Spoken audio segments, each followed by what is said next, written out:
Così come hanno fatto gli aeroporti del nord-est, che si sono uniti in un grande polo che oggi pesa di fronte al governo e alle compagnie aeree tanto quanto Roma e Milano, allo stesso modo la fusione delle associazioni industriali del territorio costituisce un passo importante per dare al Veneto il ruolo di primo piano che gli spetta.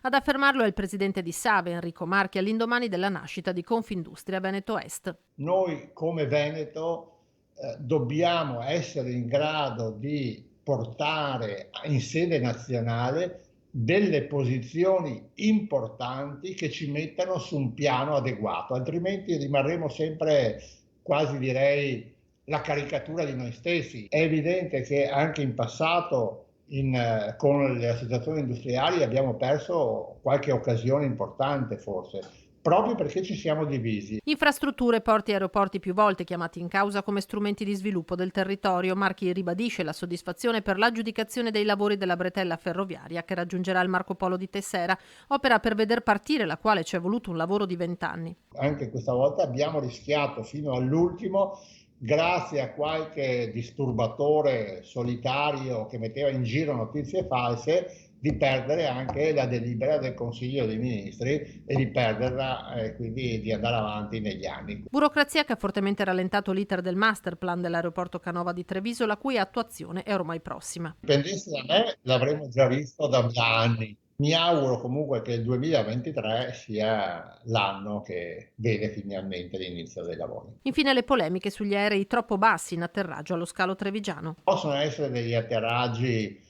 che danno la sensazione di essere, diciamo, con aerei bassi, ma è evidente che tutto il sistema del trasporto aereo è organizzato in modo da dare la massima tranquillità. Verso Treviso oggi abbiamo circa 6 decolli al giorno.